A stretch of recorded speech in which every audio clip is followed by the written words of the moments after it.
Hi there. I am Ellen Meister, and I'm here to read to you from my new book, Joyride. Very excited to welcome this new book into the world. I'm going to read to you a little bit from chapter two because I think that it sort of gets a little bit to the heart of the relationship that's at the heart of the book, which is between my main character, Joybird Martin, and her father, Sid Marcus. I'm going to be skipping around a little bit in chapter two just to try to compress the time of this reading. I don't want to go on and on for too long.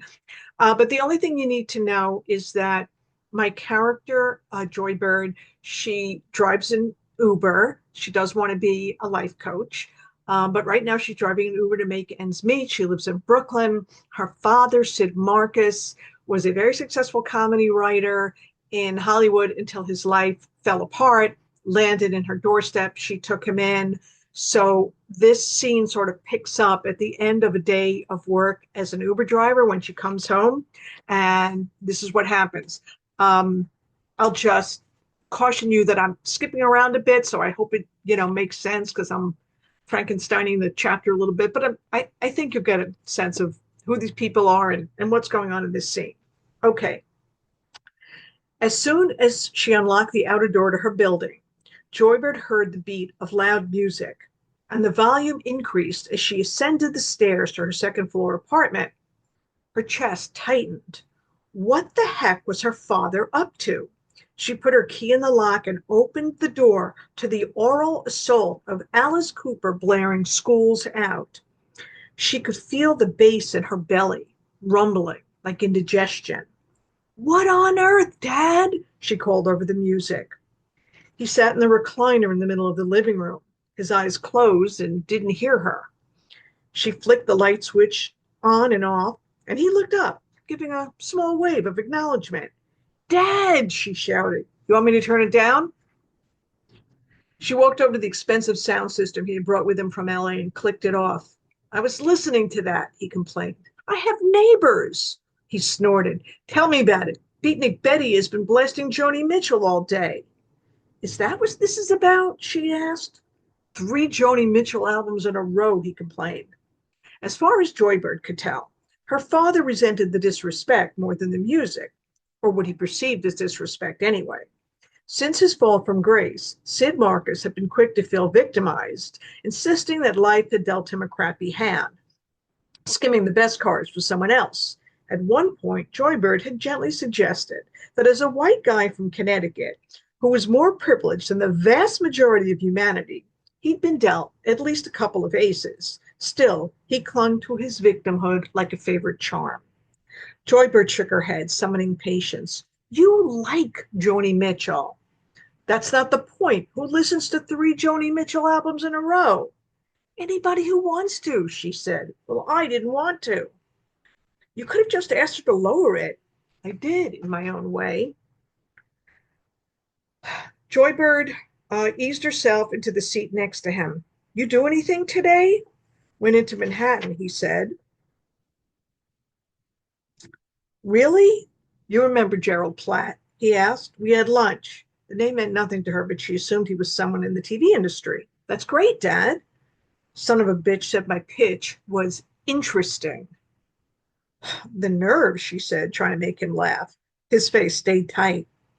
Interesting is Hollywood for fuck off, he explained.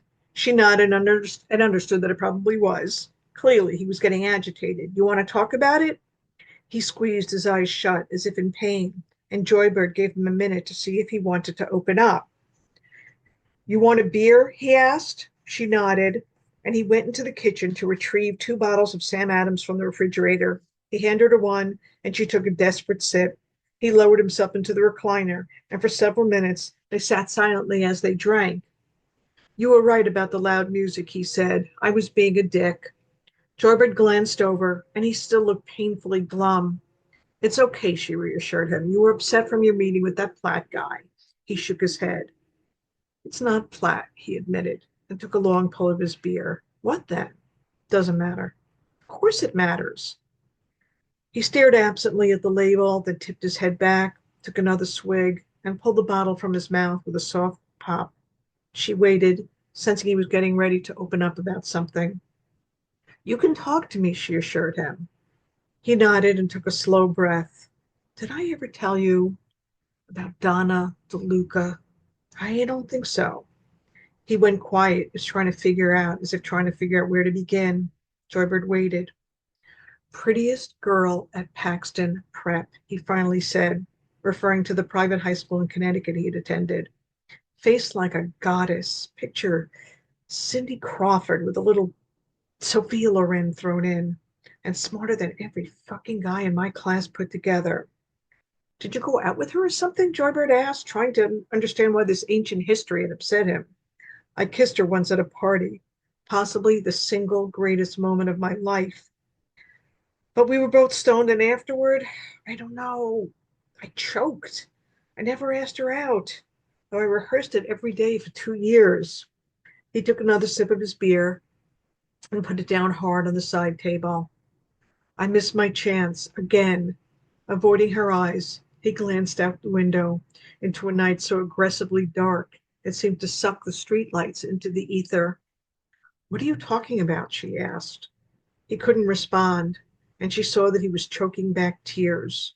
Sid, she pressed, calling him by his first name, or rather, his assumed name. Unlike Joybird, he did not go by the name on his birth certificate, which was John Martin. He changed it when he started writing for television, certain no one would think a guy with a name like John Martin could be funny. And so he became Sid Marcus, letting people assume he was a tough Jewish kid from Brooklyn instead of a privileged Connecticut preppy. Dad, she said quietly, talk to me. I saw her in the city today, having a business lunch at another table. Are you sure it was her? He nodded, stared at her long enough to be certain. She looks the same. I mean, older, of course, but that presence, that face, it still kills me. Did you talk to her? He swallowed, struggling to respond. I didn't do a fucking thing. Just like that, she was gone. Donna DeLuca. You sound so heartbroken, she said. If you had asked me at any time in the last 40 years what I would ever do if I saw Donna again, he trailed off, sounding hopeless. Finish that thought, she prompted him. Why? He asked. What's the point? Because finding her shouldn't be that hard, and maybe you could reach out on Facebook or something. Bertie, he said, you think I haven't been looking for Donna on Facebook since the day I first typed password as my password? Please tell me your password isn't password, she said. Not anymore, she relaxed. Thank God. Now it's my birthday.